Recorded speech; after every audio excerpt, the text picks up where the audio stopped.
myself while I do this as well.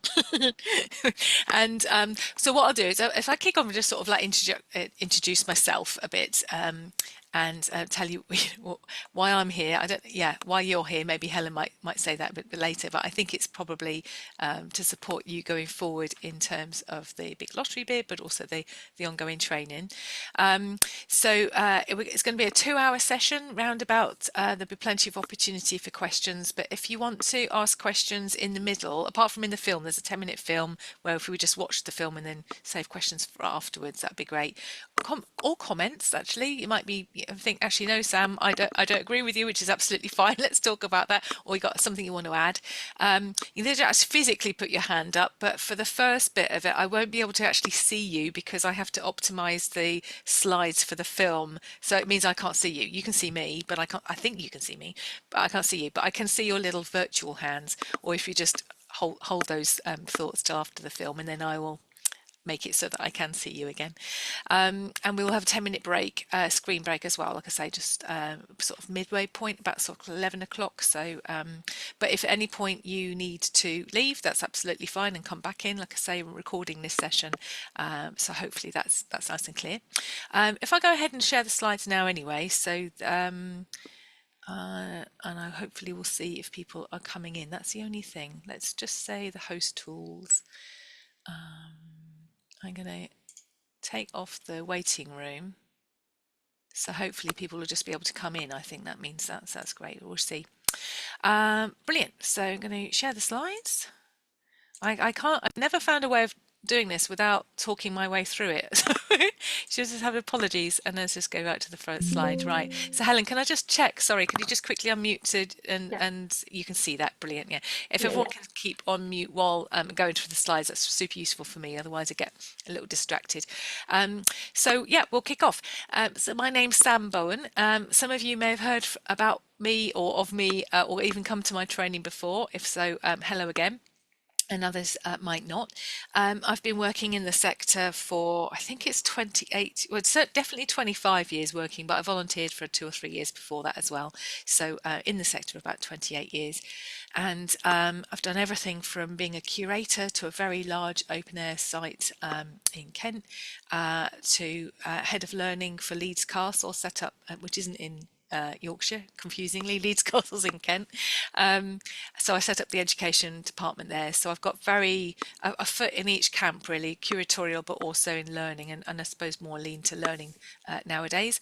And I was also a museum development officer for a few years as well. Again in Kent. I had my daughter Lucy, who you can see here. Lucy is just turned 16, which is unbelievable where the time flies. But Lucy has a unique genetic condition and is learning disabled, severely learning disabled, and as you can see in this photo, is a wheelchair user. She also has some complex medical needs. So, and after having Lucy, I did have a little gap, obviously, as you can probably imagine, needing to adjust to life with raising a baby and then a toddler with very different needs. But when I came back to museums, one of the things I really wanted to do was change the way that the access for people, families like ours, because what I'd noticed since having Lucy, and my husband also works in museums, so we're a very museumy family, is whenever we used to go out to museums and galleries as a family, the activities were either just didn't include us at all, or they were a real afterthought of how people hurriedly tried to sort of make them relevant, but they were really exclusionary. Or the behaviour, actually, of, as particularly as she got older, the behaviour of some of the staff was really unwelcoming. So I came back and I thought, well, actually, I think I can make a difference on this. And one of the reasons why I knew I could make a difference is actually in this photograph, and it's an amazing museum that's nearest to us, called the Powell Cotton Museum in Birchington, Kent. And as you can see, we're wearing funky headwear here. And behind us, there are actual objects, real life objects to be able to, well, they're not alive, they're from they're from life, objects to be able to handle. And you'll see some pictures later in my slides of us playing drums, and it's all the handling collection. And what's important was when I saw we had this opportunity to be ourselves and enjoy the collection in the way that was authentic to us, and that's driven my work all the way through. So I came back to museum development work in 2017, it's going back a few years, and was amazing boss, gave me some budget to go and work with 3 museums locally with 3 special needs schools. We did really sort of very intense short piece of work where we came up with lots of great ideas and some case studies to how to use very different collections, wildly different collections in the 3 museums, with different needs groups. And then from that learning, with so much learning, I'm presuming you can see this when I hand. Can you see this as I hand this up? I presume you can. Yes. Okay, so this is a special special schools and museums toolkit, which there is a link to in the slides, and you'll get copies of the slides as well. So I wrote that in 2018, and that was the only sector guidance at all for museums on how to work with and welcome children with special educational needs and disabilities, and particularly we looked at schools to start with, which I suggest is a really good inroad to starting with, but we can talk about that later. In 2019, my wonderful boss at the time then gave me more money, and she said, well, roll out that project across the whole of the southeast, and this is really exciting. So we had 13 different museums and heritage sites, ranging from kind of 1-room places to a museum. There was a museum that had no actual collection. It was just the building, which was quite a challenge, but amazing. All the way up to Windsor Castle and Portsmouth Dockyards were all part of this project. And we had special needs groups from preschool, so babies, preschool, crawlers.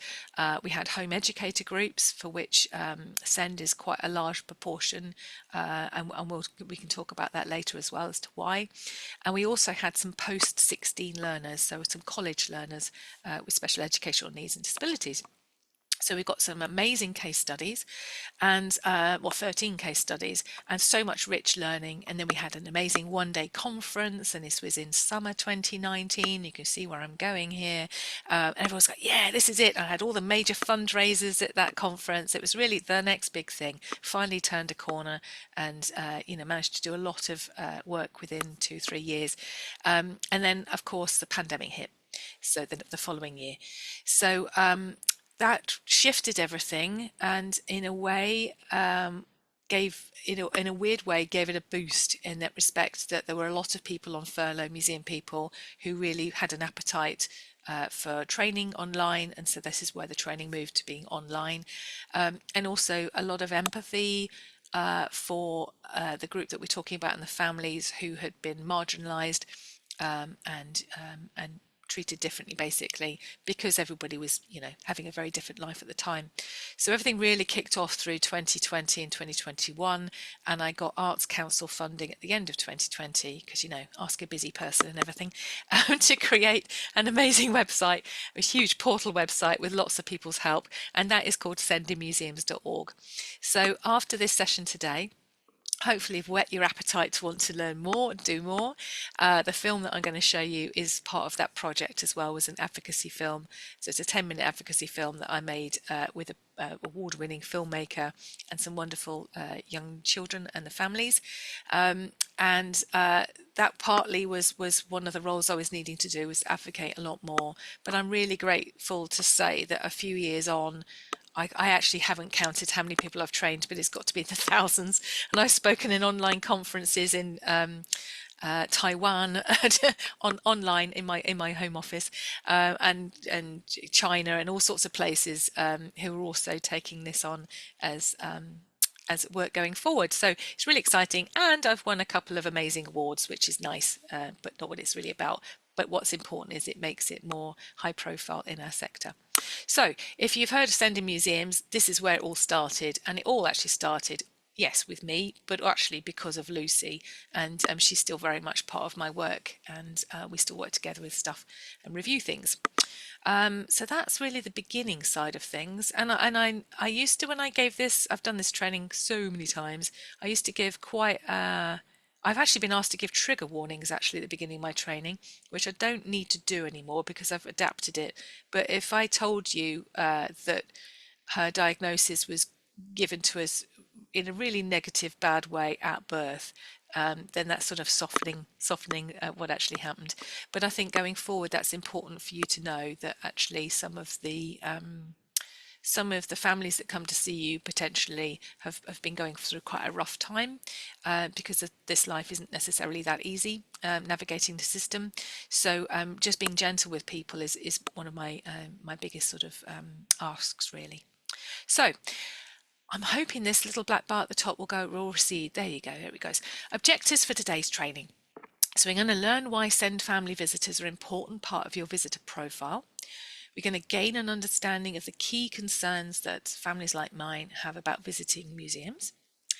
We're going to gain an understanding of how to support Send families at your site, and it really doesn't matter what your site is, you can absolutely do this. And explore playful ways to interact with Send families that are relevant to your site, and I think that's super important as well. Just a really brief introduction. I'm not going to look at all the legal stuff. If you're really interested in all the legal stuff, and there are some people who are, it's all on the sendinmuseums.org. And the way I created that website is in 3 pillars of learning. So there's the why, which is all the kind of advocacy stuff, of which the legal things are in there as well, the frameworks. There's the how, and even that's split up into 2 areas of how if you're literally starting from scratch, and how if you want to develop your offer a bit more. And then there's the who. So why, how, who. And the who is I mean, it's all a very organic growing website anyway. We're always adding bits in, like on the blog pages, but the who is a growing sort of portal of you know, who to get in contact with. But here's an absolute, you know, the minimal breakdown of introduction to Send families. So Send is an acronym, and it stands for Special Educational Needs and Disabilities, but it's only the term that we use in England. Even I didn't know this at the start. So in Scotland, the same group of families and young people are called Additional Support Needs, so ASN. In Wales, that is referred to as Additional Learning Needs, or ALN. And in Northern Ireland, it's Special Educational Needs, or SEN. So that's the UK profile. Broadly speaking, they are covered by the same legal frameworks. However, in Northern Ireland, it's just it's set out a bit differently, but we are covered by the same legal frameworks. Wherever you are in the UK, the term broadly covers you, legally speaking, from birth to 25 years. That is to say that the support services you should be getting as a young person with Send, if we take the English term, is up to 25 years. Now, in reality, what actually happens is that drops off markedly after 18. And if you're lucky, you can stay into education up to 19. Sometimes some people are able to stretch that up to 21. But what we actually find is support services, holiday clubs, all of those kind of things really drop off after the kind of 16. So if you are in the mind to think that you want to support this group in your locality, if you will, once you get confident, if you're looking towards the teen age and then younger adults, you will be, you know, welcome with open arms, because I suspect there's probably not very much going on in your area, because there isn't, you know, nationally. That's a massive gap. We are from all socio-economic and cultural backgrounds and locations, and I popped that in as a general. You might think, well, Sam, why have you said that? But I think there's still a perception, and it's interesting historically. If you want to learn more about this, I can certainly point you to books that talk about this in a lot more open and in-depth critique. But even I was under the illusion that certain families, social economic groups, as where Send existed before I had a child myself with Send, and it's just that comes from a history of us not realizing that it can affect anyone. We have the same hopes and expectations for a good visit to your museum as any other family. We just might need some additional resources, support or advice to access that equally. And what I'll be talking about through is an equitable experience. So what that means is what good looks like for me and what good looks like for you or for anyone else in your group might be different, but the level of good is what you have as equitable. So when you're having a family come to visit, for instance, the needs of just that family group might be quite different within it, but as long as everybody's having what good looks like for them, then you've reached inclusion. A warm welcome and a good visit will be important memory making, confidence building and learning for many Send families, and I'm going to look at that in a bit more detail in a minute. But at the core of it, we need to remember that learning and engagement, which are two slightly different things, look different for everyone. And that's every visitor that comes through your doors, but that all experiences are valid and equal. So here's a lovely picture of Lucy, and is my daughter and my mum. And this is back in that Powell Cotton Museum I told you about. So we go there quite a lot, and playing the African drums, as you can see, there's loads of other musical instruments, and Lucy's wearing some headgear there as well. Really an immersive experience, and no labels, interestingly, you'll see. And what actually happens is often when we'll go into that space, it might be quiet, there might not be any other families in there. As soon as we're in there after 5 minutes, the draw of people coming in and sharing that experience together with us, or just sharing the space, which is really magical. But being SEND friendly means that families can feel confident in your museum space, relax and enjoy the experience and feel welcome. Inclusion means everyone can access the museum in their own way and have experiences that create great memories. And here, just to lean into this a little bit, without getting too triggering, for some families, my daughter goes to hospice for respite. For some families, memory making on a time limited budget is massively important, and it means that a positive memory can go on to influence behaviour of the whole family, actually, and happiness well beyond when they've left your museum space, could last years. So and has a knock-on effect as well. So memory making isn't just about, oh, I had a nice day today, send a postcard kind of thing. It actually does build on confidence, and the confidence to come back out into society and try something else as well. So this in turn promotes self-confidence and positive well-being, but it's not just for the visitors, it is for the museum staff too. And I've worked with so many museums now, I can hand on heart still say that everybody I've worked with in projects, the museum staff generally have an uplift in their happiness of their actual jobs and also where they're working, but always see the collections in a different light and a different way, which obviously has an impact on them too. So here's a picture of Lucy. This space actually is currently closed, excuse me, to the public, which is a shame. It's only down to staffing sort of issues. I've spoken to them. It's a room down in the basement of the Natural History Museum in London called Investigate. And it does what it says on the tin. So these drawers are in around the room in cupboards, and you can go up to them and take out a drawer and go and investigate what's in the drawer. There are no labels again in here, and I think this is key for me actually, that layers of interpretation. If everybody's having the same entry point, then that is inclusion. So we're investigating this, as you can see, with our hands, with our eyes, with our senses. There are things out there to help explore further. You can make rubbings of them and draw on them. But all of the children and young people in that room and the families were all having a very similar activity. And there was a person there to be able to ask more information if you wanted to know more about the objects. So inclusion within your museum also tackles social isolation and loneliness. It's a known issue for SEND families anyway, and it was definitely made worse since COVID. We were a shielding family because Lucy was extremely vulnerable. We shielded for, I think it was 7 months, it's either 5 or 7 months. Yeah, it was pretty hard, to be honest. There are some families still who feel anxious about coming back out, even though we're 5 years on. And I think it's really worth knowing that, and that your museum can play a real difference on social inclusion, and set best practice locally within your community. So I don't know what your, I mean, I used to live in Chippenham, but it's many years ago. I don't know what your different towns have in terms of support and, activities and social clubs. But I do work with some places that there's not much else going on, and the museum becomes that social hub for SEND families and young people, which is really great.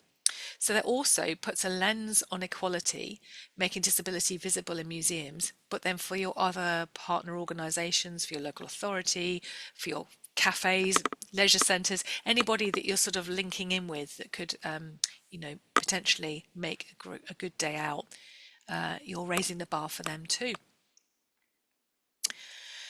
So we'll just have a quick look at statistics. I think statistics can be, they're a slippery fish really. So in 2023, around 11% of the UK child population were disabled. So sorry, that's my, hang on a second. Two secs. So sorry about this.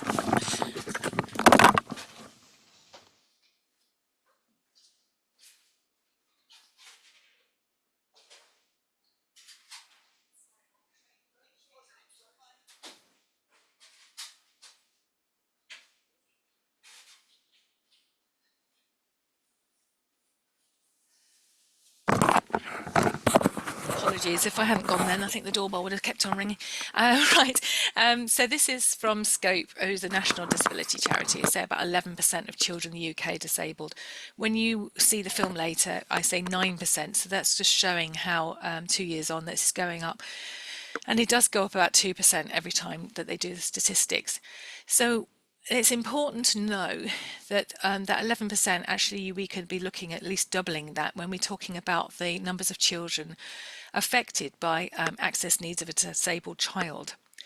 And what I mean about that is not all children are only children, like my daughter. Many families have multiple children in the families, of which the siblings may or may not be disabled. So we're not hopefully asking for families to keep the disabled child at home while the rest of the family comes and visits. What you'll actually find is if you're not accessible to the disabled child, the whole family won't visit. So we're talking potentially 20 to 25% of the UK child population, which is massive, isn't it? You know, a fifth to a quarter being affected by the access needs of disability. And that's just child disability. And over 10% of homes in the UK have a disabled child in the family. So they're not small statistics.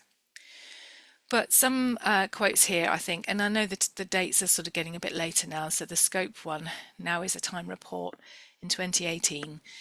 Said 87% of parents of disabled children have felt judged by members of the public, and 41% of them were offered no emotional support. In the Disabled Children's Partnership in 2020 said that 43% of people say they don't know anyone with a disability, despite 1 in 5 people being disabled. Now that's obviously including adults as well. And 97% of parents with a disabled child say the public just don't understand the challenges they face every day. And I think that's still true. But the important one that we're going to be looking at today is the Ecclesiastical, who are an insurance company, in 2019 did a study with all of their members, and these were just visits to heritage sites, so castles, heritage sites and museums and galleries I think were involved. And of the parents with special educational needs, 42% of them reported that staff or visitors were unfriendly or made them feel uncomfortable during their visit. 42%. So that's pretty rubbish, isn't it?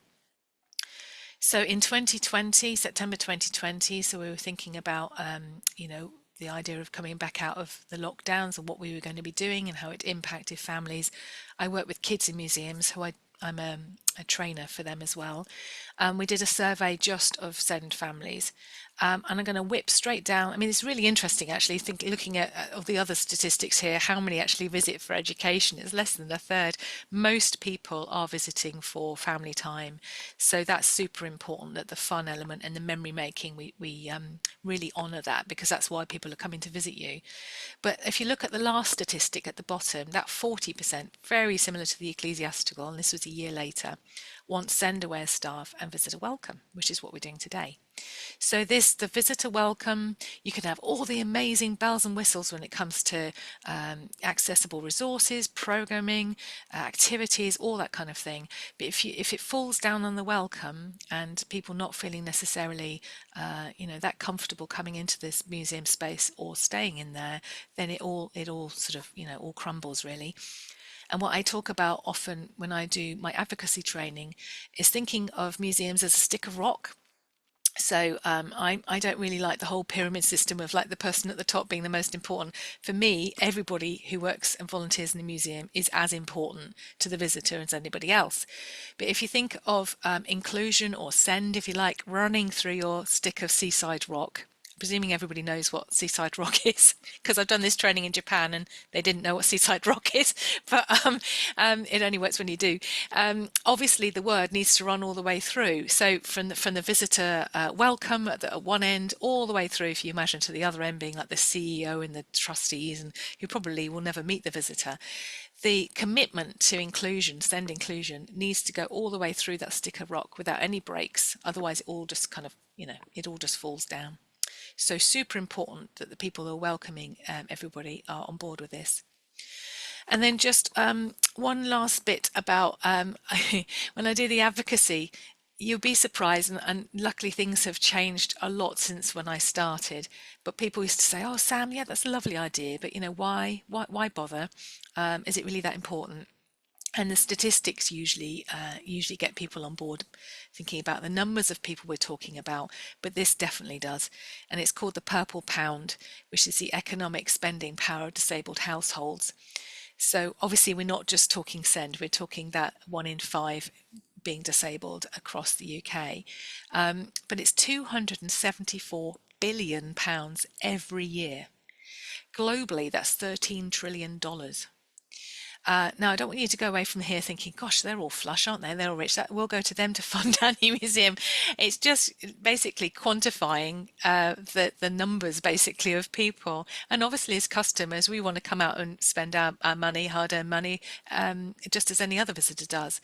But 75% of disabled people and their families have walked away from a UK business because of poor accessibility or customer service. And I think this customer service bit, the welcome, the warm welcome, and facilitating a visit when you're there is as important as all of the, the physical things like ramps and and large print text and all of that. That's all important, but actually when you talk to disabled people, really it's the customer service side of things which is key.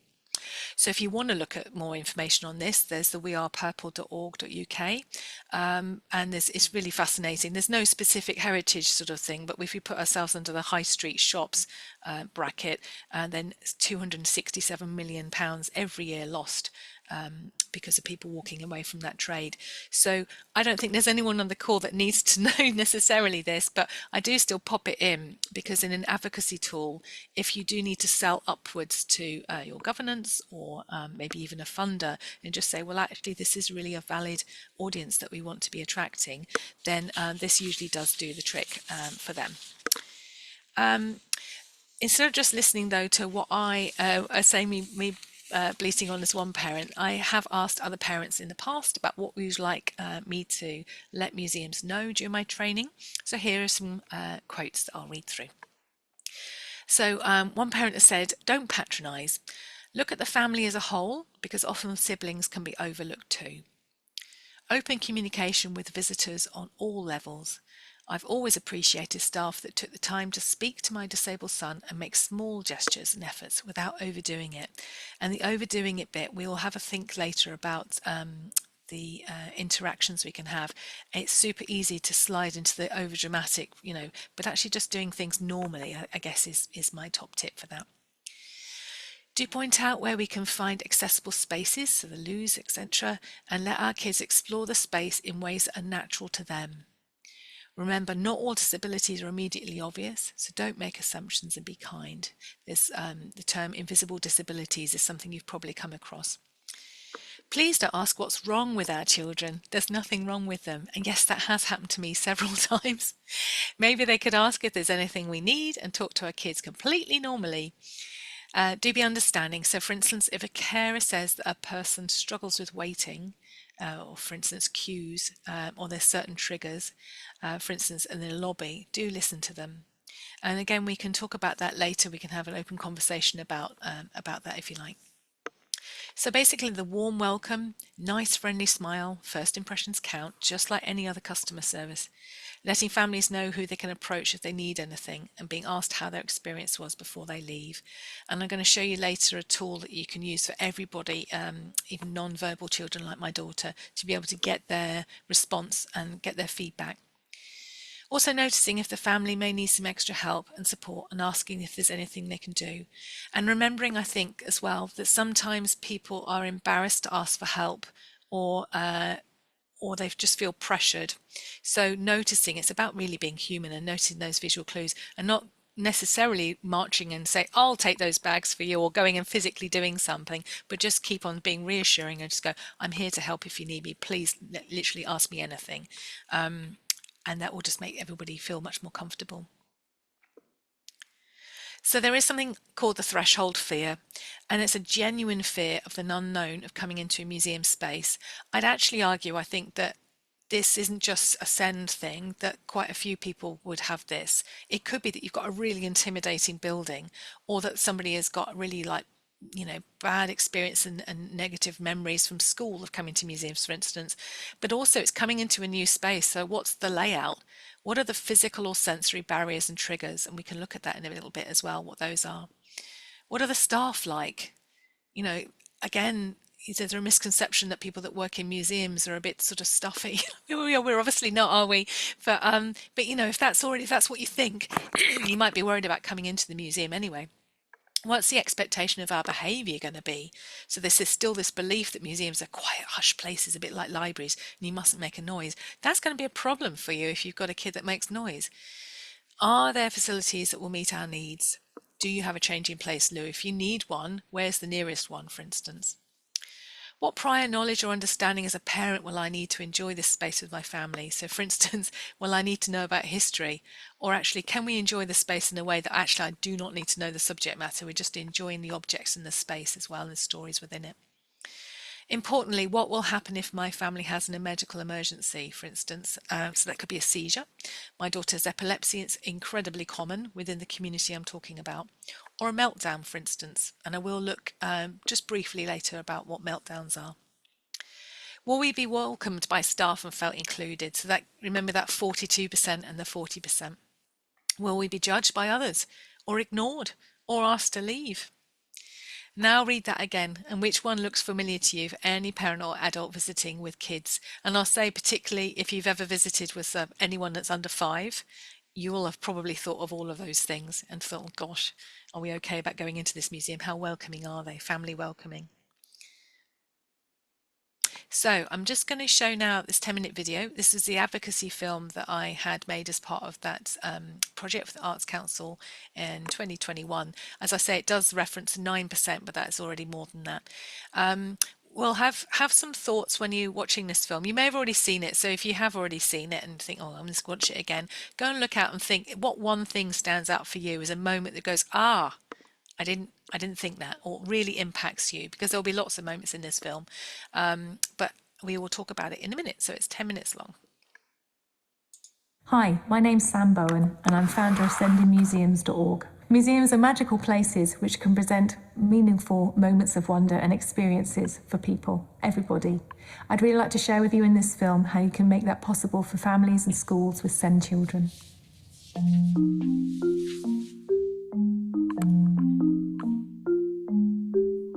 Children with special educational needs and disability, or SEND, account for 9% of the children in the UK. When you add their non-disabled siblings, the figure of children impacted by poor accessibility could be nearer to 20%. We know that family visits to museums are an important part of our audience profile, as are schools, but sadly the SEND market is still under-resourced and underrepresented in the museum visits. For us to find somewhere that is completely inclusive of everyone's needs, it is very tough, because I think to incorporate safe spaces, reasonable adjustments, things like the sensory pack, that is an effort that somebody has consciously made to validate what your needs are and say, do you know what? We recognise that you need these adjustments to enjoy this all together as a family. The SEND families that come and visit, it's great to be able to interact with them and sort of see the impact that the resources that we provided are making on those families. Lots of places in society aren't welcoming and accessible to those groups, so being able to provide experiences and spaces that are calm and inviting for groups with those needs, yeah, it's something that we take lots of pride in. When museums become SEND welcoming, they shine a light on disability in a positive way and can become beacons of hope within their communities and a safe space. A place where everyone can come together and join in equally and be present at the same time. So we developed a fidget backpack for visitors into the museum for use with families and with schools. We talked a lot with a SEND family to work out the best resources for using in that backpack. I had a lot of ideas from my previous experience as a teacher, but wanted to refine it to for use by families within the museum. It's also used with schools. They come and they borrow it for children within their classes or for entire SEND classes. It was a lot of development, a lot of time to develop these resources, a lot of research, and a lot of conversations with the family that we use as our mentors, as it were, for developing this. We have a PEC-style board that we use for visitors to use. It's within the backpack, and it has picture symbols within it that are the symbols from our map, so it matches directly with our map. They pick the places they want to visit and they add it to the Velcro board. It's already helping me. What do you like about it? It's the sense of freedom what you get. By sitting here planning a route, we can go to places he wants to go, and then on the way round he might find something else that might be of interest for him. So it's nice to let him lead the journey today. Believing that everyone is welcome and has a right to be a museum visitor is key to creating real change. Listening to and including lived experience from SEND parents, carers, teachers, and the young people themselves is key to developing authentic and meaningful changes that can improve inclusion and access. I'd say that Oscar's visit here today has been in two halves. I think he took the first few minutes to regulate and he needed his iPad to comfort. He did visit the sensory pack a little bit, but he used the puppet, I think, as a distraction as well. And what I noticed was he slowly left the iPad behind and he was exploring on his own. So I think it's been really good for him. Wow, we're going up these amazing stairs. Oscar, we're going up the amazing staircase. Look at this. Exploring. Can you see?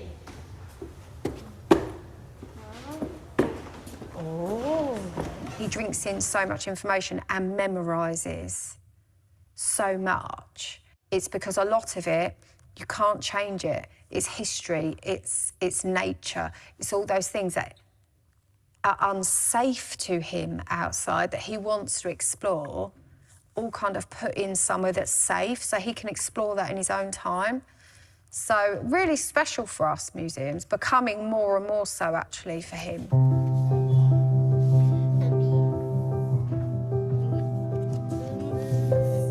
In places like museums, Oscar likes to just have freedom to explore. And what I've found what he'll do is he'll drink in loads of information very quickly, and then once he's regulated, he decides what he'd like to go back to and explore. I think in museums it's really good to have places where you can actually stop and just be, rather than being in a queue and kind of feel like you're being pushed around in this place where you're not allowed to touch anything. So it's definitely for him about being able to feel part of it and people not being worried about whether you sit on the floor and read a book or touch something.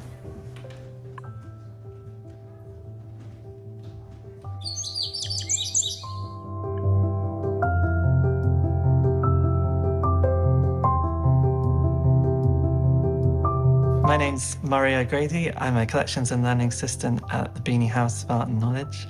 So I work with all sorts of visiting groups, and today we welcomed a SEND group from a local school, and we explored the museum in a sensory way. So we focused on Bagpuss as a focus, and we had lots of sensory objects that helped us explore the museum and the collection that's on display in the different galleries. Would you like to meet Bagpuss? Very famous.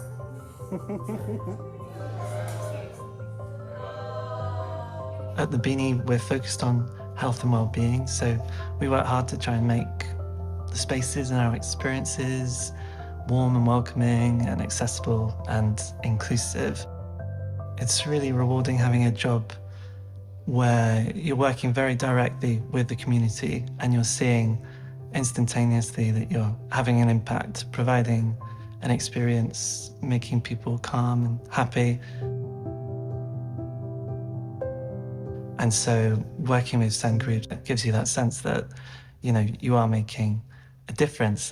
Although that sounds like a cliche, that is something that's really important to keep you motivated. And yeah, it's important to remember that's why we're here, and you should take pride in being part of making that happen. My favourite one is the next one I'm going to take you guys on. What's the next one? The dinosaurs. It's important for everybody working in the museum to believe that visitors with SEND and their families and the school groups are welcome there and deserve to be in that museum space just as much as anybody else.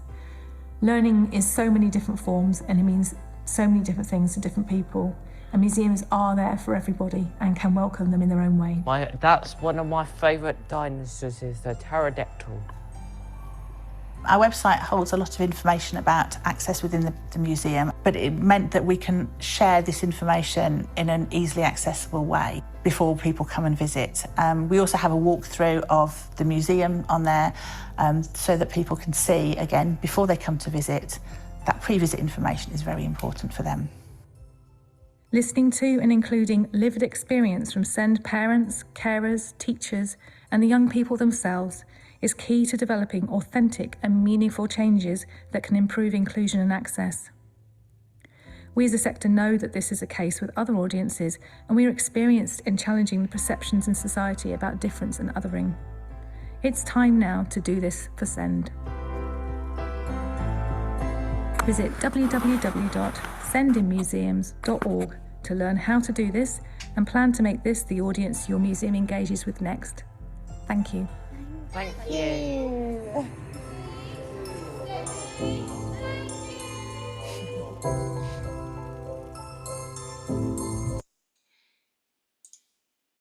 There we go. If I did one thing is to show that video all the time. I would encourage you as well to share that with your colleagues, because I think a lot of it is explained. So it was built for advocacy because people kept saying, Sam, I need something to persuade the people at the top to have the budgets. I think, thankfully, a few years on, that's less of a need, but there are still some people that go, well, why would these kids want to come into a museum? So just a couple of points before we have a little break, and I do want to get your feedback too about the film. Little Oscar that you saw there with the giraffe, that's the Makaton sign. Actually, I haven't got, that's the Makaton sign for giraffe. You have one ear then. His mum doesn't mind me sharing this, that just before filming he had a meltdown. He's autistic. He had a meltdown in the middle of the museum, and I get it. He was in a different space. There were different adults he'd never met before. There were different routes coming off of the foyer space. And it looked like we were going to have to stop filming. So I just did what felt natural, which is to dive into that sensory backpack, put on the giraffe glove puppet and make an approximation of what I think a giraffe makes in the terms of noise. And it paused his meltdown, and he did the most magical thing, which is beautiful, and it still gives me goosebumps. He put his own arm forward. So I took that to mean, in a non-verbal way, he wants to be the giraffe. So I took the giraffe puppet off, put it on him. He looked at it, laughed, and that's it, and ran off. And as you can see in the rest of that film, enjoyed it. That was a beautiful moment. I didn't actually know him that well at the time, and it was just a kind of a normal human reaction that I as a body language. So that's one thing, to trust your body language. I'm so sorry, my phone's ringing. I'm just going to pull that off. To trust your body language and think and your gut instinct. The other thing is to say that soft toy puppets, they don't have to be glove puppets, but soft toys are really, really key. And they act as a go-between between the subject matter of that. You might have a mascot. If you have a mascot, then brilliant. But if not, it doesn't actually really matter what the soft toy thing is. But they usually work as a really good wayfinder and storyteller, and a bridge between the adult who's visiting and the young person in the museum. So they're really super useful. And they're also used with other groups, so adult dementia groups as well use soft toys as a comforting companion to go around. So that was one thing. The other thing was she said about him whizzing round, and he did whiz around that museum. I get it. Some people might go, well, what on earth is he getting out of the museum for? And actually, when he got home, 2 days later, he started his use of verbal use is limited, but he started asking for Egyptians, and he said the word Sphinx and pyramid. They don't study the Egyptians at his school. He goes to a special needs school, and the curriculum's a bit different. He absolutely got that from that one museum visit. And so that was great. It unlocked a new learning opportunity for them. And then they got, apps and books out of the library, that kind of thing, on a different subject, a new subject for him. And I think as well, what Kelly says, she put it so beautifully in about taking subjects which might be unsafe, literally physically unsafe to explore outside, but putting them into a contained environment so that they are safe and manageable and bite-sized pieces to come back and see. This is where museums are super special and different. You're very, very different to other kind of leisure facilities or other kind of places that you can go and visit in a community.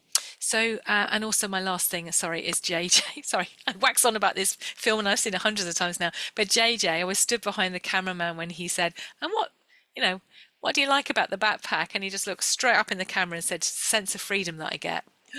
I was absolute gushing, because my goodness, to give somebody agency is an absolute gift. And I can promise you that the children we're talking about, the young people, don't get much of that opportunity for agency in their lives. So if you can do that within your museum, you really are making meaningful difference. So hopefully that's given you goosebumps like it gives me. But before we go off for just a little 10-minute screen break, is there anybody would you like to unmute, put your hands up and unmute? Anything that you particularly in that film or that I've said so far has struck a chord, or you want a question? Either or, really. Anybody want to go first? It's me and Chris. I see you looking at each other. Sorry. Well, I think for me, it's the thing you just said about Oscar. Yeah. I hadn't even thought about like outside being unsafe, and that being able to explore outside of nature inside in a safe environment. That was the thing that got me about the video. Yeah, it's radical, isn't it? It really is. But when you think about it, it's a contained environment.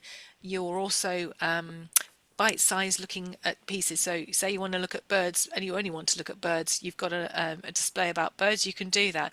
Outside, you've got everything else. And in the filtering side of things, of sensory processing, that can be a bit overwhelming. Thank you. That's a really good point. Anyone else? Amy?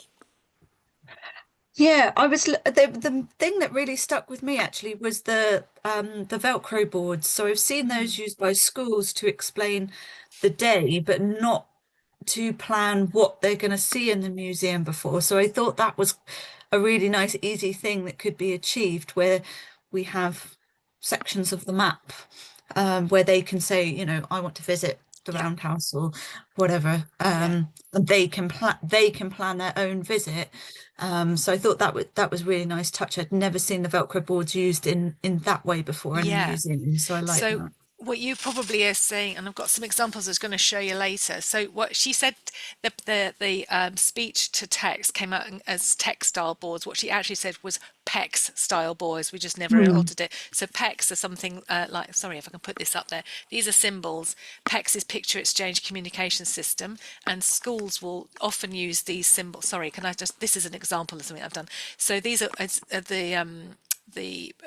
is communicating print by widget is the one that we use. There are other types of symbols, but what they cleverly did at Maidstone Museum is they said, well, we've already got symbols of our own that our graphic designer in the council created for the museum, and you may already have that on your maps. You just take those and blow them up. You don't have to then have the license that you would need to buy to use widget, for instance, but you can use the principles the same, and it might be galleries and types of objects and things like that, but you might have the toilet on there, toilet, cafe, shop, all of these things. There's places there, and then they bookend a visit, but you can also request it when you need it. And yeah, and of course the beauty of that is that each time you can have a different one. So the beanie actually has that as well. I helped make that for the beanie later on. We did actually use the widget symbols for that. But there's all sorts of, you could do it on themes, you could do it on colors, you could do it on shapes. You're basically putting back into the hands of the family and the young person, or the school group if it's a class, because they do use them with school groups, this agency thing about, this is my museum visit, this is what I want to see today, and that will be different every time. So it is a great resource, and super easy to do. They just use a little clipboard, which is like, I think it's not wood, it's like composite type thing off from Amazon, A5 I think it is, and then on the back the stick and stick Velcro, which is, I'm sure you're all fans of that, and just a pencil case with the little bits in, and laminate it. If you're going to laminate things, please use a matte laminate, sorry, make sure that, because that doesn't reflect the light as well on them. But yeah, that's a really good tool. I do a whole other training on resources, but it's good that you saw that in the film. Has anyone got any other comments or? Yes, Lo? Yeah, hello. Hi, Lo. I just noticed at the end that a lot of them said thank you. Yeah, that's Makaton for thank you. Yeah, well, it just got me thinking about perhaps, volunteers at the entrance and things like that, whether they could have a little board that told them some basic Makaton just to be more welcoming. Yeah, definitely. BSL or something like that. Yeah, so we're going to have a quick look later on about welcomes and good goodbyes, that kind of thing. So just to be clear, BSL is British Sign Language, so that's used by deaf and hearing impaired, some deaf and hearing impaired people, and it is different depending on the language. So there's an American Sign Language, a French Sign Language, so there's that. That is a language system which has full grammar. Makaton is a sign language system which is whole language again. So the sign for sign is this. So I would say the word sign on thank you as I'm doing the sign. There are pictures that go with it that show you how to make the signs, which is, I think, Lo, what you're referring to. And sometimes you can see them, some councils have them like on at parks and things like that, so that people can help communicate with each other. But for the actual training, I would really recommend that you have a local Makaton provider. So Makaton UK is a UK-wide charity, but your local specific trainer is super important, because believe it or not, there are regional dialects and regional ways of saying things. So and also it's really nice to have a relationship, connect with the local person, and in-person training. I think they do it online, but in-person training is really good, and they do different levels. So a bit like the BSL, you can have different levels, but having an entry level thing and being able to say hello, goodbye, I can't really do it because but how are you? Sorry, you need to see all of me. How are you, for instance? Those would be really good. Good, you're okay, or just maybe like 5. You don't want to overwhelm somebody to go, right, you've got to learn all these things. But a really easy one is tar. They say tar to the bra. So it's thank you is down to your bra level, and please to the knees. That's an easy one to remember as well. Not that you necessarily need to say please, but yeah, I think the Makaton is really super helpful, and it shows as well, it's just another layer showing that you are dedicated to welcoming different needs groups. So Makaton, is used by, generally speaking, is within the learning disabled community, because BSL is quite difficult to learn, because it comes with the grammar, but also the manual dexterity that you need for doing some of those signs. And I mean, I don't usually go down the road of talking about lots of communication, because that's other level, but we have raised it. So there's Makaton, which is sign language. We have, as I've already pointed out, the symbol use stuff. So if my daughter is a non-word speaker, so she doesn't speak words, she understands a lot of words, but what she can do is communicate by pointing to symbols, and she has massive vocabulary for that. She is able to do some Makaton, so finished, she can do finished, and she can do an approximation of more, but anything more than that, because of her gross motor and fine motor skill needs, she can't do Makaton, but she can understand it. So this is where communication gets to be, I think, a beautiful, fascinating thing, where you need a big tool. It's not I do this, or I do that.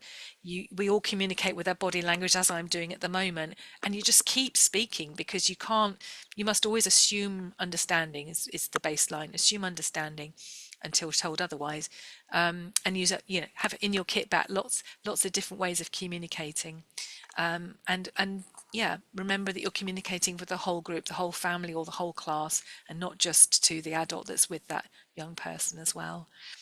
Are there any one thing I forgot to do, sorry, and I did actually write a note to myself to do this. I do this at all of my training sessions, and I got so excited I started without asking. But and David, I can't see you, so you might need to put a virtual hand. But could you just have, if you're happy to say as a show of hands, who actually has personal lived, loved experience of somebody with special educational needs and disabilities? Thank you, Cheney. Thank you, Lo. Oh, I see a lot of you. So I think 1, 2, 3, 4, 5. Yeah, that's half of us, isn't it? Oh, I've got very good at my maths and dyscalculia. So about half of us, which is great. It's usually at least a third. So one thing that I also suggest, and Helen, this might be something you can suggest taking forward to the different museums in your service, is that you ask that question to everybody that works and volunteers in your services, because I've had some incredibly wonderful experiences where you discover that, like, the trustees, for instance, have really profound lived experience, and no one asked them, but they got loads of great ideas, just nobody asked them.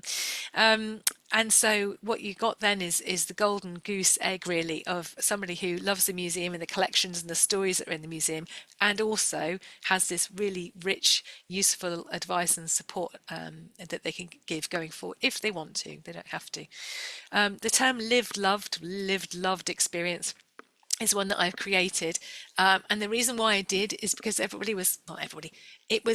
there became a trend to try and quieten down people within the disability community that say, well, you haven't got lived experience if you're not disabled yourself, to which I would argue that many parents have to speak up for their disabled children, because either their child literally can't speak up for themselves, or are not in a system able to speak up for their own needs.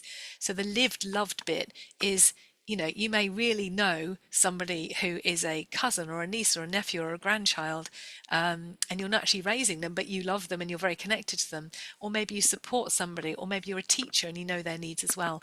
And your experience and your views to support that child and young person getting equal access are really important. So the lived loved experience shares all of that general sort of wanting to make the world a better place, basically, for the group we're talking about. Hope that makes sense. Good, great, you're all nodding. Would you all like a 10-minute break now? Yes, okay. Shall we come back at just before, 10, so it's about 8 minutes past. Is that right?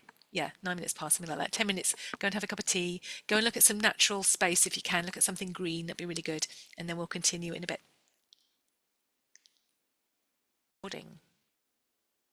Fantastic, lovely. Hope there was a nice little screen blank. So what we're going to do now is go into developing a SEND-friendly welcomes and farewells.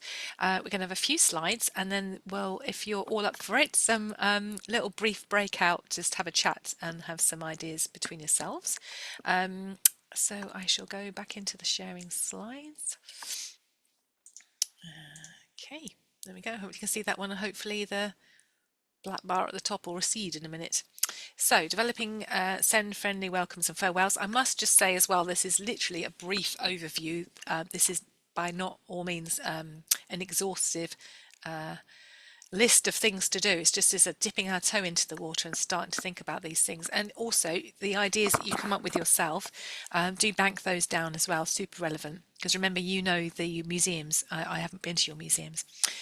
Really would like that black bar to go. But anyway, tailoring the welcomes for SEND families. Just again, this isn't an exhaustive list of do's and don'ts, but some do's, and you may laugh at some of them, but all of these have come up from training I've delivered, mentioning no names. So let's smile and look at people in the face. Now, we used to say look at people in the eyes, but for some reason some people don't like actually being looked at in the eyes. It's quite challenging. So generally in the general face kind of area when you speak to them, if possible. Do talk to the disabled child or young person directly and use first person. So the amount of times people talk over Lucy's head, is a wheelchair user, so she's a bit lower down, and about her to me, does she want this, that and the other? And I said, would you like to ask, or at least include us in the conversation so it's a joint conversation. Say that you're there to help, please ask me. So as I said before, remembering that sometimes people are too nervous to ask for help or feel a bit embarrassed or just a little flustered. So if it's just obvious, then, or just remind people that prompt. Recognize that somebody may need help and offer it. So there's that again, but also just the help bit, not shall I do X, Y, and Z, because actually the X, Y, and Z might be the thing that they're okay with. They need help with something else. Being non-judgmental and compassionate. Remembering the whole group experience, that's really important as well, particularly as we've talked about non-disabled siblings, but also maybe multi-generational group. So you may have older relatives coming along who may have their own disabilities and needs as well, but or may want to pace their visit at a different pace. So catering for the access needs where possible as well. What things do I suggest that we don't do is ask what's wrong with your child or young person, and it happens so frequently. I'm not even going to excuse where that come from, but I know where the next one comes from. Say that you know someone with the same disability if it's obvious or told to you. Remember that everyone's different. Now, if I tell you at this point, my daughter, I've already told you, Lucy has a unique genetic condition, but 20 minutes after being born, she was wrongly diagnosed on visual appearance alone as having Down syndrome, and it's happened 15 times since.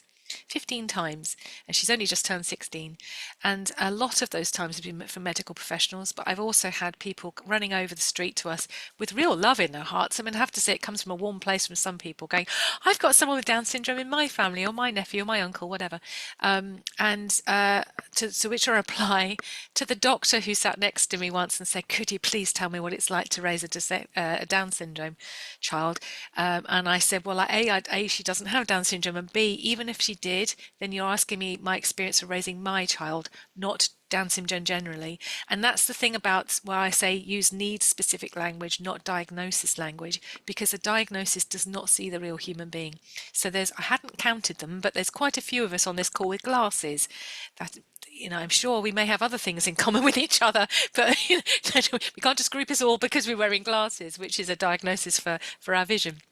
I make jest of it, but actually it's a really serious thing that we see people as the whole person and not just diagnosis. So that's really an important one to remember. And I see where that's coming from, because I think it's coming from I understand you, I see you, I get it, because but that isn't taken that way.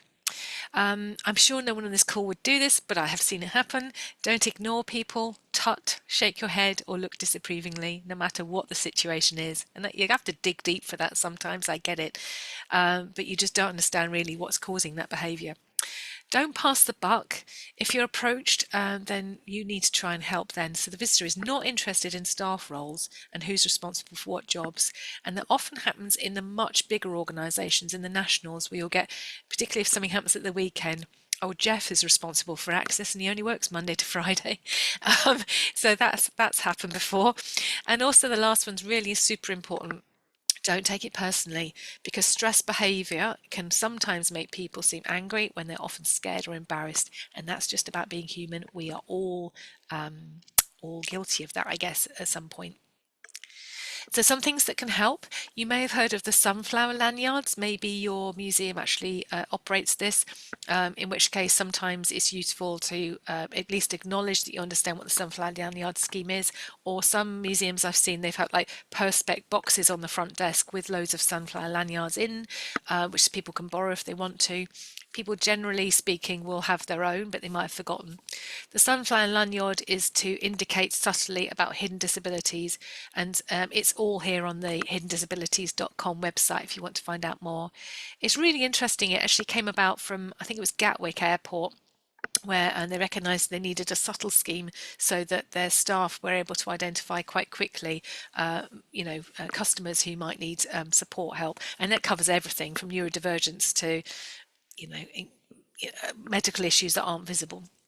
It is a self-select scheme, so just because somebody isn't wearing one doesn't necessarily mean that they don't have hidden disabilities, but they may perhaps They might not know about the scheme, but they may have opted out of it as well. But it's really worth looking into. Fidget toys and sensory items. So I do a whole session on this, a whole 2 hours where we play about fidget toys and how to make sensory backpacks. This isn't a sensory backpack, it's just my clear backpack where I have a whole load of things in it, but I'm going to show them to you now. So these kind of fidget balls, some of them squeak. I don't think this one does. It's very loud if it does. Some of them light and flash up, some don't. So that's quite good. It's one of Lucy's favourites. So all sorts of things like this, where this sort of, kind of puzzler type thing, they really itch a spot for me. This is one of my favourite ones. Sometimes you get museums that don't like plastic things, so this is a really good one because it's made from wood. I can't actually find the camera, there you go. Or it could be things that are really stretchy, or just things that are moving in the hand, basically keep hands busy. You might also find like popper type things as well. So fidget toys are really good. Sensory toys to distract, you get things like this, the oil type things, like a bit heavier, a bit chunkier, these things. Or it could also be things that change the sensory and distract the calm. So again, you might want sensory backpacks. I don't know if you've got them in your collection or not in your museums, but it's definitely something to look at. But also in your displays, when you talk about getting new displays done, things that actually change your sensory perception of stuff like colour, light, torches, that kind of thing as well. So those are really useful to have, and you might want, just if you haven't got sensory backpacks, maybe you've got a basket in each gallery space, or maybe you've got a free to borrow and give back basket in the front desk. There's lots of different ways of doing it. Ear defenders and sunglasses for sensory calming. You can't necessarily depend on the person bringing their own ear defenders if they need quiet, because they may have forgotten them, or more likely they're thinking that a museum is a quiet space, which we know isn't always the case. So if you have spare ones of those to lend out, that's great. I personally don't think there's a particular type. Again, I tend to use Amazon for a lot of things because they've got the stuff in small numbers when we're not talking about buying hundreds of things. And the sunglasses are important if you particularly go from light to dark. So you may have like a glass atrium, for instance, with your foyer is really bright.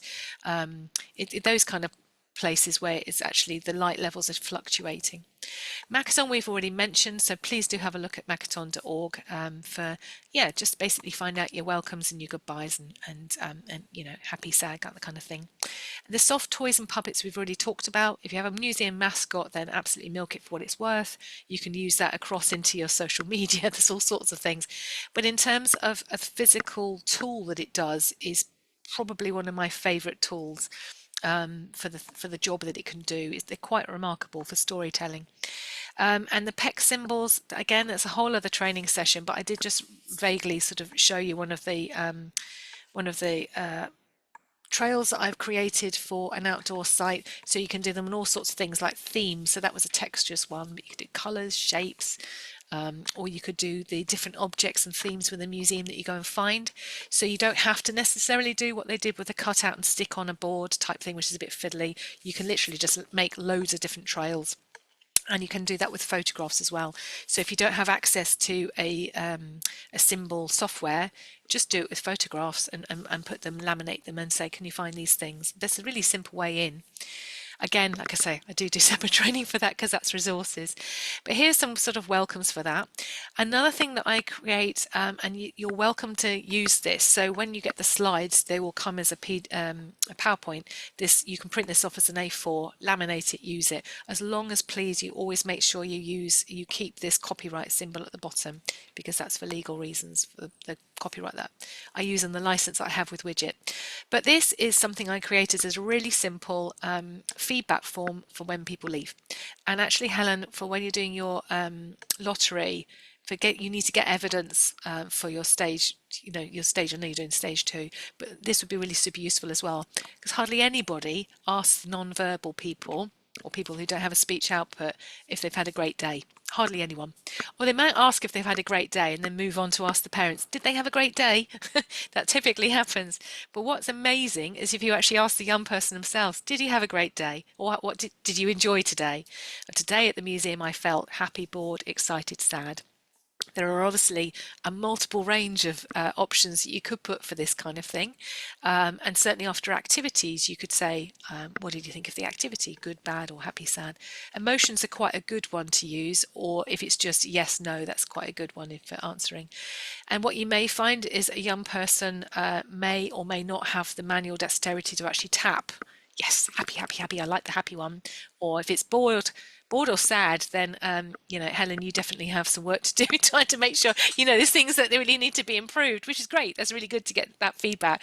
But you also may find that somebody eye points because they don't have the manual dexterity to do that. No, I'm not expecting anybody on the call or in your team to learn how to read somebody else's eye pointing. It's a skill that's specific to knowing that person, but the grown-up that's with that person will know.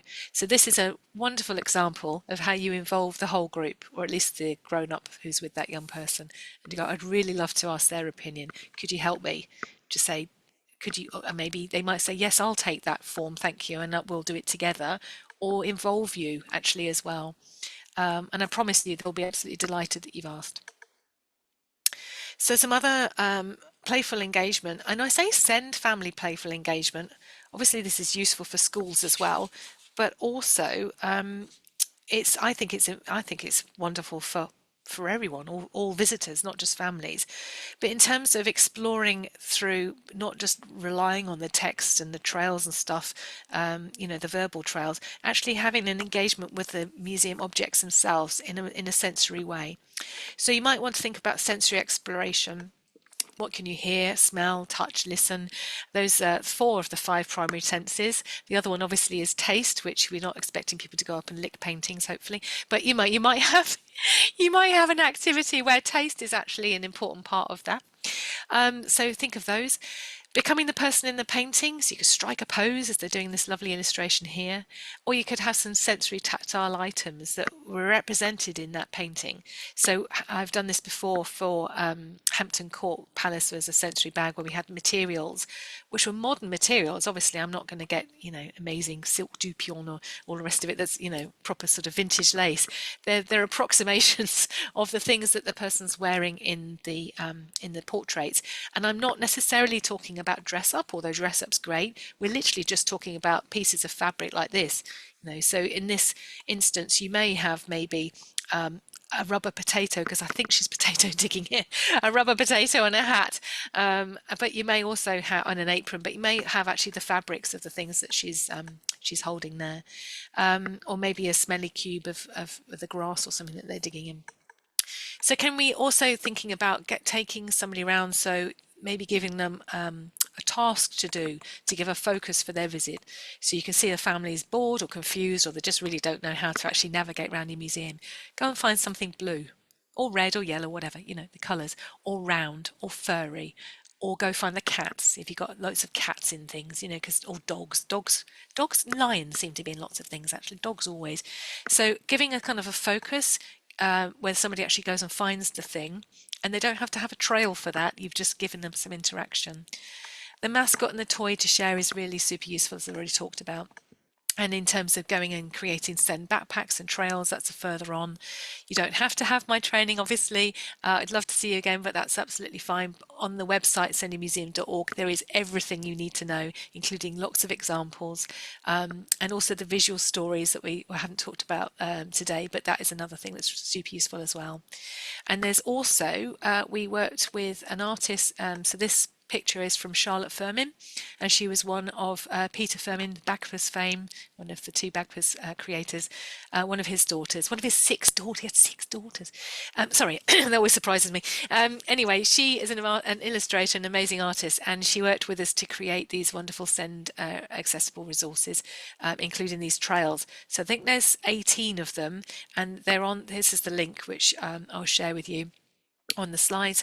They're on the sendymuseums.org website, and they're all sorts of different themes, and they're completely copyright free, so you can slap your logo on them, use them. All we ask is that you don't charge for them, but you can change the text to whatever you like with them, really.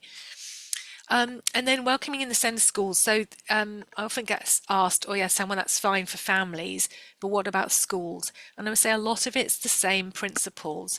So I've got some really useful links in here as well that you'll be able to have. So the practical tips, we've also got the link to the toolkit which I wrote, which has got loads of practical tips in if you want to download that and print it off and read it, because sometimes it's easier to just read something as a handheld thing. And also the school booking template. It's a slightly different subject, but what we kept hearing was people saying that schools turn up and not having divulged either the level of the needs of the school group or anything. They just turn up. And then some horror stories of some classes turning up for their book session and then taking the child that has special educational needs off in a different direction with a PA to not participate because they say, no, it's fine, we're going to take him over here, it's fine, which is awful, absolutely awful. So there's a school booking template there. It is all bells and whistles, but you are free to pick and choose what you like from that, and then make sure that you do ask that information, because as well as it's for the benefit and the health and safety of the young person who has additional needs, it is also for your staff. And I really do truly mean that, for their own well-being, because they want to do a good job, but also for their own potential safety, actually being in a space and not doing something that might trigger someone's behaviour. So for schools, it's the same thing. We want them to spark wonder at your venue and engage with new spaces and objects, exploring at their own pace where possible. And this open-ended activities that I talk about, which is the same for families as well, that focus on process over product. So process over product, so how you're doing something as opposed to what it is at the end. And that's super important when you're creating activities. That is so easy. If there's any ex-teachers on the call, it's so easy to go, oh, today we're going to make this, and here's an example of what this looks like. But the problem with that is, what if you can't actually create this? What if you don't have the abilities to be able to create what good looks like? You have immediately built in failure and judgment. So what we try and say is, here may be a theme, here are some examples that we made earlier, but here are the materials, what can you do? And enjoying the process and really exploring the process. So this photograph shows two boys here at one of the 2019 projects, and this was a museum that didn't have many objects in it. I appreciate there's some sculptures behind, but what they're doing is using marbling with foam. Shaving foam. It's very messy, but it's really brilliant. And it is linked to the collection because those marble pillars behind them aren't real marble. They are marbling art technique. And the process is a great example to show, because every time you make a print with this process, it will be different. So it's really not about how perfect the outcome is. It is about learning about making the outcome. And so this valuing all input experience and types of learning is super important. Right, I think I've talked long enough, haven't I? So let's think about now getting into creative. I'm going to stop the share and make some little rooms, and we're going to come up with a playful list of sensory playful interactions to have in your galleries. I'm going to mix you up just because that's easier to do. So we've got 1, 2, 3, 4, 5, 6, 7, 8, 9, 10 rooms. Oh no, it won't be 10 rooms. I think I'll probably put you into 3 rooms. I'm going to give you just 10 minutes. So we'll be coming back at about 37 minutes past, and then if we can think that one person's just going to share just one thing that you've come up with, just remembering what I said about those playful interactions, and you may have come up with your own as well. So I'm just going to set the rooms up together. So I have to do this as I'm talking again, apologies. Okay. So let's just assign these. Okay. Oops. And room 3.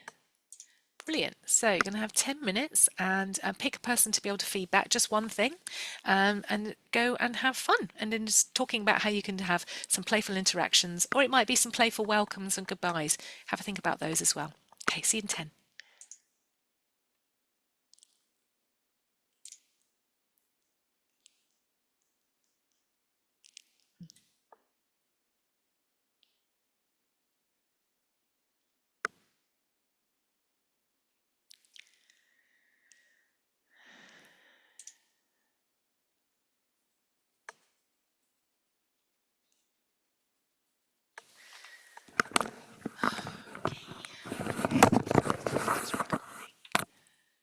Me eating snacks. So hopefully that went well. I actually totally forgot which room everybody was in, which is ridiculous, isn't it? I should have. Put your hands up. Who's going to speak? And I'll pick one. And you just pick, like, okay, great. So Amy, is it Michelle? No. I'm Melissa. Melissa, sorry. Mel. Amy and Melissa. And who's the other person of the other group? Because I had 3 groups. Oh, I thought Crofton was going for it then. And Emma, brilliant. Okay. So Amy, do you want to go first? Just pick one thing. That's absolutely fine. We were discussing about, so there's an object in Wiltshire Museum, well, a couple of objects that are these big stone, weird looking head things. Not Easter Island heads. No. No, not quite. Like, they're very simple facial expressions, and how we might make that into a sensory activity using something like maybe plasticine, but obviously there's practical issues with that, with it drying out. So we were discussing what kind of material might work with that, or whether applying it onto the stone head. No, to like make their own. Sorry, I wasn't very clear. No, that's fine. I was going to say, any curators on the call going, no. That would not go down well. No, they've made their own stone head. Yeah. And because it's like really simple expressions. Yes. If they've got the tactile ability, they could put that on there, like put an expression on there, or have a parent help them to make an expression. And therefore it might not need a lot of pincer ability, but we did discuss about, you know, the practicalities of that, because plasticine can be expensive, or Play-Doh, whatever you want to call it, and it dries out. So we were talking about the practical elements of that, and whether doing something like a PEX board or a Velcro board, I should say, rather than a PEX board, where they could add the expressions in just with pieces of paper, could be a cheaper, more long-term solution, although it doesn't have the same sensory element.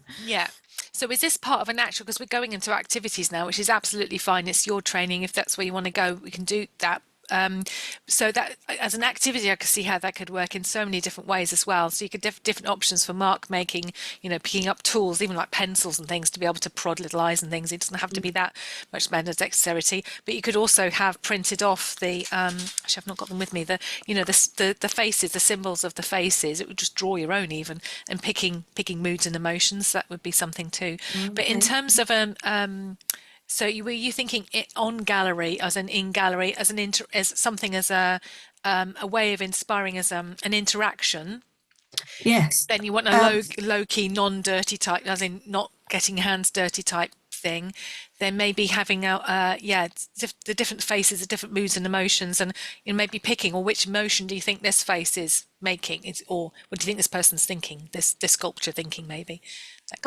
Just more as a creative hands-on thing for something in the gallery, to be honest. In the same gallery we have a quern, and Ali was saying, you know, it's great for send because they can feel the grain, even if they don't want to turn the quern. And you know, that's one sensory element, but obviously some people might not want to touch that, so there's another texture that they can touch, and they can be creative with it.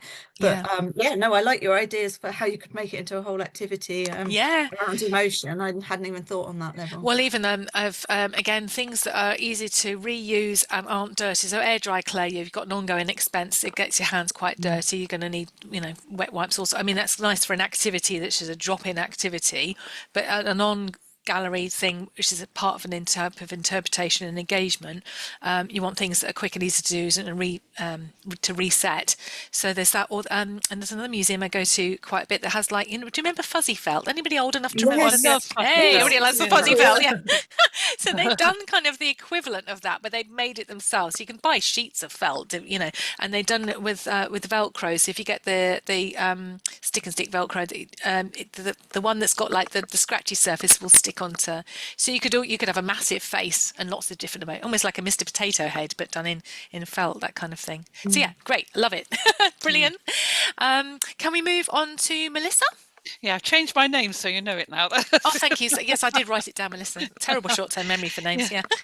Well, I must admit, I wasn't as creative as that group. That's fine. It was interactions, but it's absolutely fine. But we did sort of discuss that we do a lot of the things that you mentioned. We also just patting myself on the back, but I doubt if anyone knows about it. Oh. It's how and I think it's Luella who said how you signpost it. So Yeah. we've got people coming in. We've got earmuffs in the earphones in the drawer. We've got coloured things over it. And yeah, we just don't sell it at all. So I don't know how to do that at the front desk, really. So Okay. that's So really how we're going with that. yeah. Perspex cubes. I don't know whether or not IKEA still sell them, Oh, but yes, yeah. we've got Perspex cubes. You can put things in. They're containers. Yeah. So they're great. And I think the more they use those kind of things, the more people go to sort of yeah, you might want to sign on Borrow Me or something like that on it. But if it's by the front desk and it's part of the welcome as you coming in, then that's sort of, as an offer.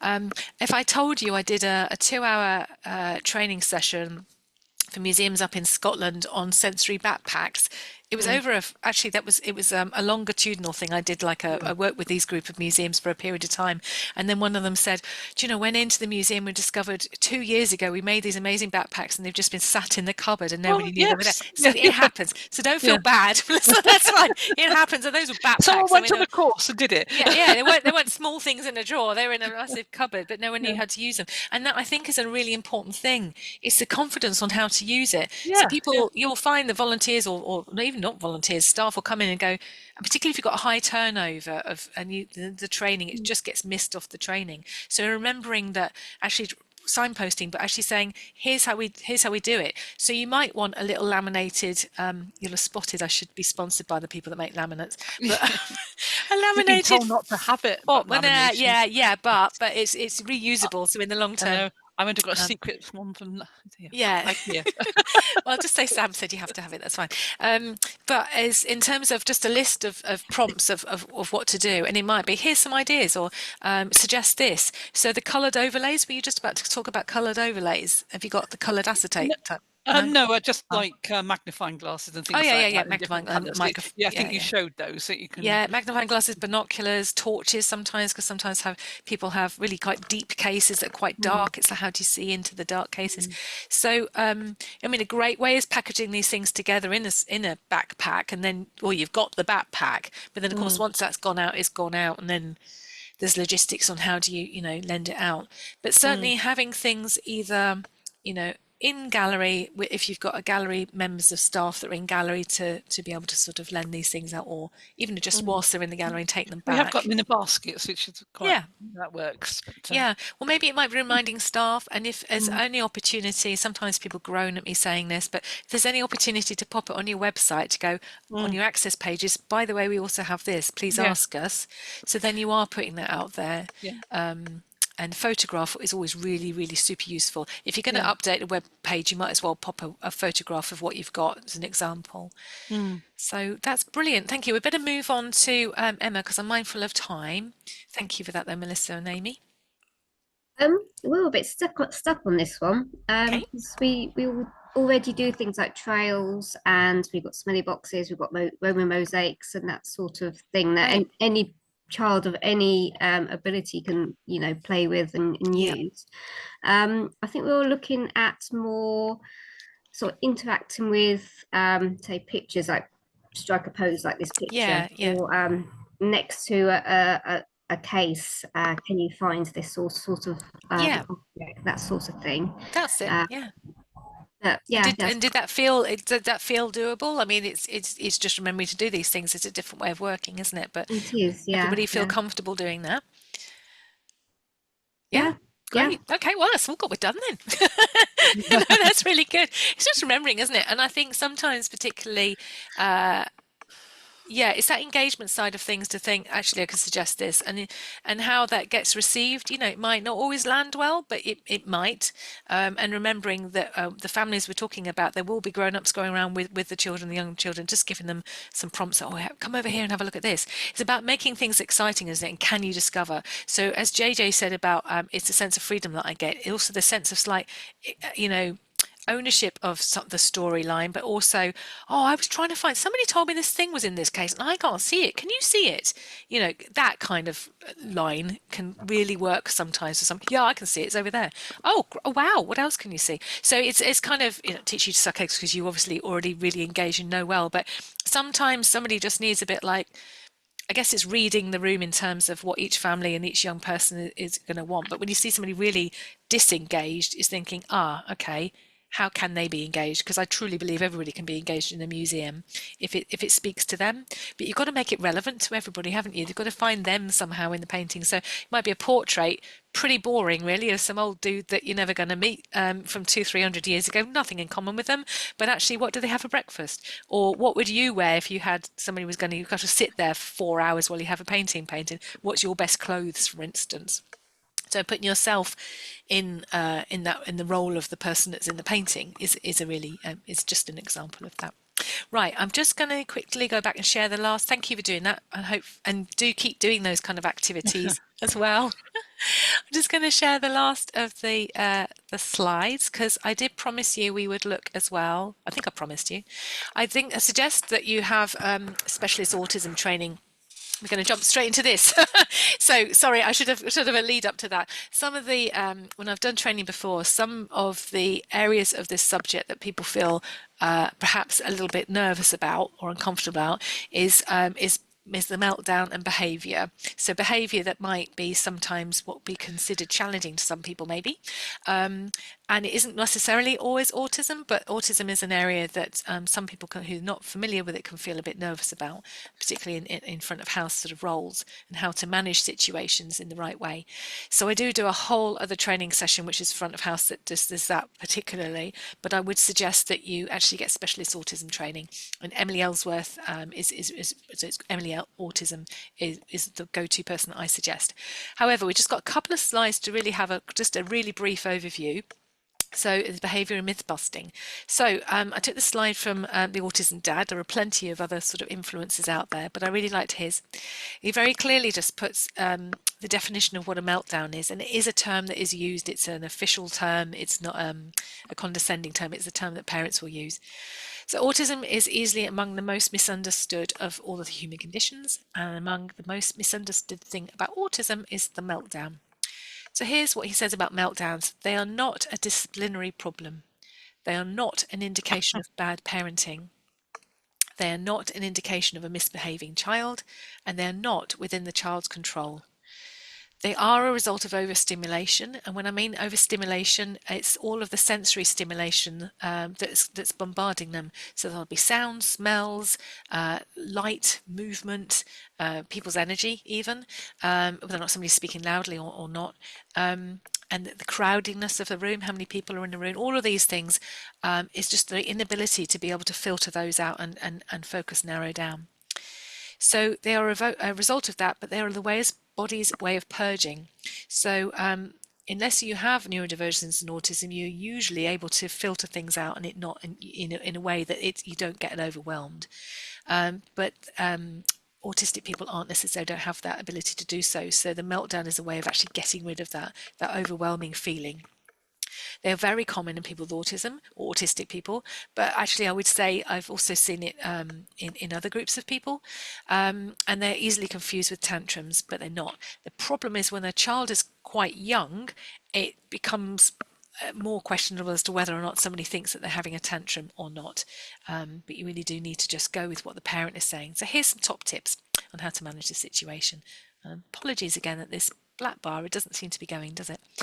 So autistic people of all ages, children and adults, can potentially face meltdowns in stressful and overwhelming circumstances.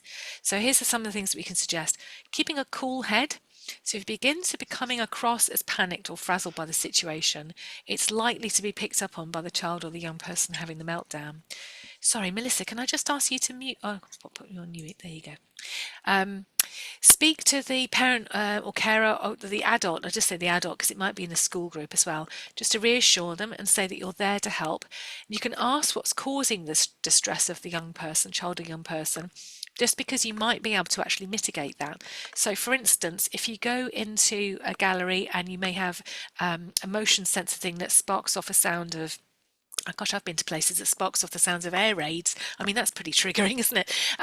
Or a dinosaur roaring or something like that, or a flashing light.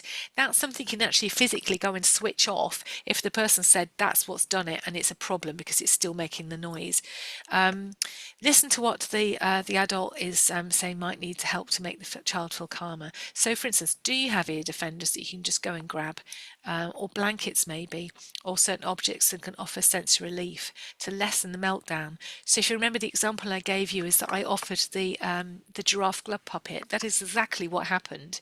And I would like you to trust your instincts that you it will be more obvious to you in the setting, because each situation is going to be different. But if you do have like your little bag of sensory objects, just going and being able to grab a couple of those and just saying, would this fidget toy help? Not bombarding things, but just asking, just saying that you've got stuff that you can go and help. If you have a quiet room or a space that's away from the gaze of other visitors, that's going to be one of the best ways of de-escalating a meltdown. It's not the only way, but it could be an offer. It doesn't need to be a dedicated space, just a quiet space away. However, what we're not saying is going and saying, come on, come with me to this space over here. I've got a nice quiet office, because that absolutely will make it worse. It's about suggesting and offering to the grown-up, actually, if we could just move to here when they're ready, we've got this room I can clear for you. Or it might be a quiet gallery where you've got a seat, or just a little quiet space, or you might be able to vacate the gallery where there is of other people to make that space quieter. It's about managing that situation. If you have an outdoor space, you're doing events, I'd suggest investing in a pop-up type space that you could have, which is more of a sensory quietened space as well. And then think about the surroundings. So again, these sensory triggers, it's lighting, it's the acoustics, it's busy visiting times, it's converging points. So you might have quite quiet galleries, but everybody funnels down a corridor to go to a certain point. For instance, if the building's built that way, those could be sort of quite difficult areas to navigate. Things that could potentially trigger a meltdown. And then think about potentially relaxed openings. And so you might actually want to then adjust your programming and to say, well, actually, maybe one Sunday a month we can have all of the sounds are off and we have normal lighting levels. Or maybe you have really specific tailored events where you're inviting, and it's a bookable event, which is really super relaxed. It's funny because some people call them quiet events, and in my experience they're anything but. But we're talking about reducing numbers and being relaxed, just saying, well, actually you can come and just be yourself, and you may want extra things on, you may want an activity an optional thing, but actually it's really about making your space super welcoming and just easier to do. So that is like with 2 slides. I'm not going to do it justice. On the longer training session we do now have a breakout session. We would have a breakout session and look at scenarios, but you can talk about those in amongst yourselves as well with your staff, and I would, as I say, suggest getting specialist autism training. Let's go on to the next slide. So, championing SEND in your museums. We've just got a few minutes to just have a look at this. I love this picture as well. It's a stock image, but I think it's fantastic. This asking the museums and volunteers if they have loved experience of SEND, as I did right at the start. So the loved bit, I put the love bit in here, is remembering that you don't have to necessarily be a parent, as I am, or a grandparent of a child with SEND. If you're close to and understand the needs of those family groups, all of that information is going to be really, really useful. And I think building the confidence with your team to know that you may already have a knowledge base that's linked to your museum will give you a step going forward. But then could you potentially create go to a group and have SEND champions within your museum, or Wiltshire Museum Service itself? Could there actually be champions with there to help support staff confidence building? And then seeking out local allies and groups who work with SEND children and families to talk to you about their access needs, and maybe trial visits or new resources or activities you've got. If you need a link for that, if you don't already know the local groups to you, I would always suggest starting with special needs schools. I personally don't suggest going to a SENCO of a mainstream school because they're really overstretched. I would go straight to the horse's mouth, really, and special needs schools will have such a range of different needs and really, really super experienced staff in every area you could possibly want. And in my experiences, when I've approached special needs schools, they're usually more than happy to help because they really want many more places to take their students out to visit, and then to suggest to families as well. So the special needs schools are a great place to start. Otherwise, go to your social services. There usually will be a disabled children's team in your social services, your local authority, and they may even have something called Portage, which is play therapy for under 5 preschool children with disabilities. So if you get Portage groups, there's lots of different ways in, is what I'm saying, to specialist groups within your area. And then celebrate the positive experiences with management, but also highlight any challenges so that change can be made within your organisation. So what I mean by that is, great, we had this really good experience the other day. Let's celebrate that and what can we learn from that? But also, if you're always finding that you're getting meltdowns in Gallery 5, then there's a problem in Gallery 5. It's not a problem with the people that have come in and had the meltdowns, okay? So it might be that you need to be looking about the lighting levels or the sound levels, or perhaps putting in some more resources that pre-warn people that those things are in that area. So something like a visual story, which is a photo text document which pre-warns people when they're coming into a museum. And then top tips for the inclusive family interaction. So these banking these verbal ideas. So the ideas that you've had in your really brief 10 minutes today, write them down somewhere and start building that list of prompts so that other colleagues that haven't been on this training today go, oh, that's a good idea. We talked about that in the group. Emma suggested this thing. Why don't we try it? Why don't we try it on, next Sunday, for instance? Have a go, and then share your experiences with your colleagues to see how things went. The list of facilities, as we've already said, Melissa said, I think we've got these things, but we don't know where they are. Find them, and then the list of facilities of the resources that you've got, and then how to use them. And then plan for all family resources to be send appropriate. Well, that is further down the line, and you've got the sendinmuseums.org website to help you, and further training if you should need it. And similarly with the exhibitions, so I know you've got this really exciting thing coming along, Helen, hopefully, fingers crossed for your funding, but absolutely I would hope that all of the exhibitions throughout, inclusivity is baked in from the start, and then you could be goal setting for other museums for the future. Keep training up to date and refresh it as well, and also just support each other in terms of if you learn something new, say you've discovered something, either a school's come in and told you something that, wow, that's cool, I never heard that before, a family could have done, then sharing that with your colleagues, so you're kind of training each other and updating each other as well. Recognise accessible buggies or wheelchairs. This has happened to me on numerous occasions. Before Lucy was, we got a self-propelling wheelchair for her, and yet there are reasons why some families, you may think, well, that child's ambulant, as in they can walk. Why on earth are they in a buggy? Well, there might be a flight risk. There might be a runner. It's quite common. And so actually going to a place, particularly if you've got outdoor spaces or you may be near a busy road, it's really actually for safety that the child is in the buggy when they're travelling around things. And then you might find that they get the buggy and then go, well, they're walking off around your gallery. But also they might tire very easily. They may have a condition where they actually tire out very quickly and need to go back in their buggy quite quickly. So it's recognising that that is an access need, even if it looks like a buggy, if you don't allow buggies around. Accept families bringing their own food and drink. If you've got a cafe, that's super important as well. My daughter can only eat the food that we bring in because of her feeding needs, and the drinks thickened. But there are some children that will only eat like 2 things. I know children that will eat like 2 things, and the chances of your cafe having those 2 things are minimal. So it's about being realistic and saying, well, actually, we want the whole family to spend a whole day here. They're going to have lunch or a snack.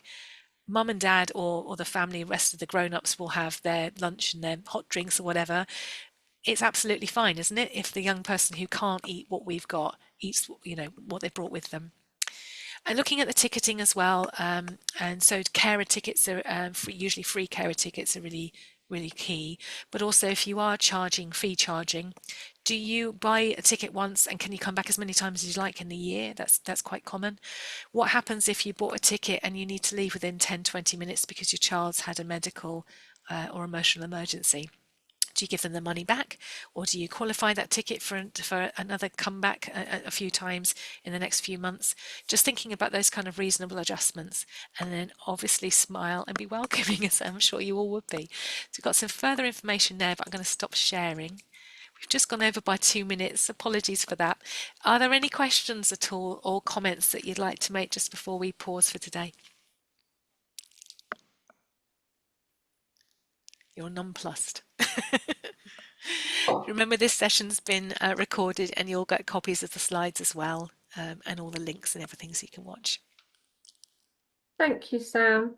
You're welcome. Thank you. We enjoyed it. Oh, good.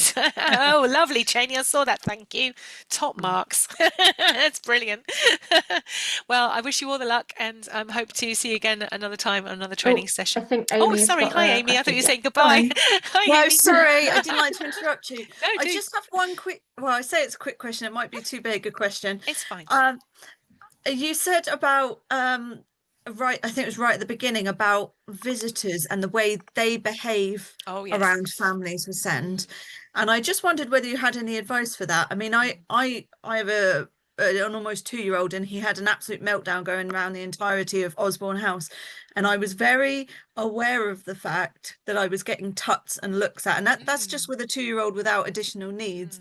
And it made me think about, you know, a child with additional needs, how you know, the staff were brilliant with him, but it was the visitors that were making me uncomfortable. Yeah. Do you have any advice for how you make that better for a SEND family visiting your museum, as managing those visitors' reactions? That's a really good question. And in the longer session, where this focus is just on front of house, because this session, Helen and I, we discussed what we wanted and what you wanted, sorry.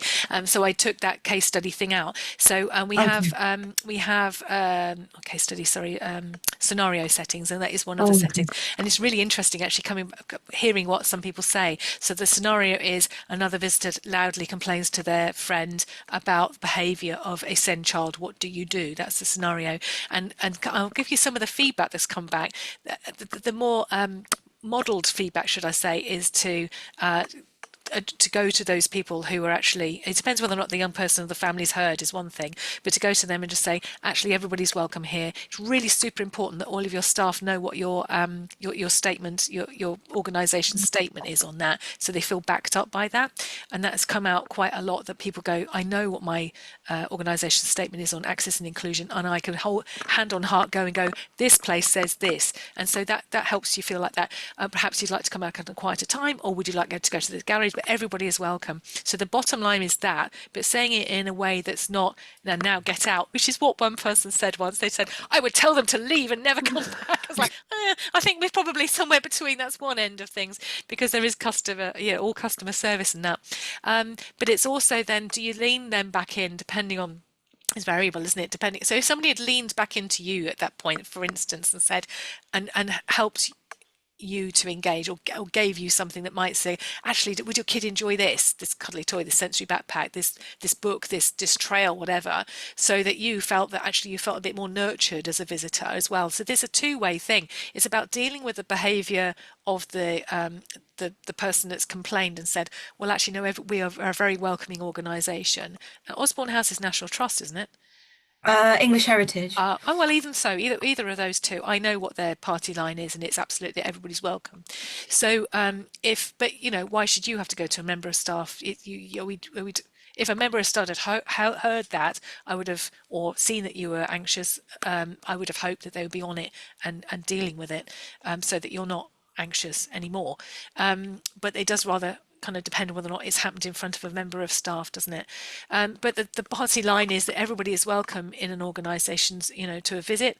If somebody is saying, well, this is just too loud, because then they might extend it, go, but I've paid my annual membership and I want to come. And well, actually, maybe you'd like to come on a quieter day. You have just picked a summer holiday or the weekend, Mondays in the school session or really quiet, or Wednesdays are particularly quiet, suggest that.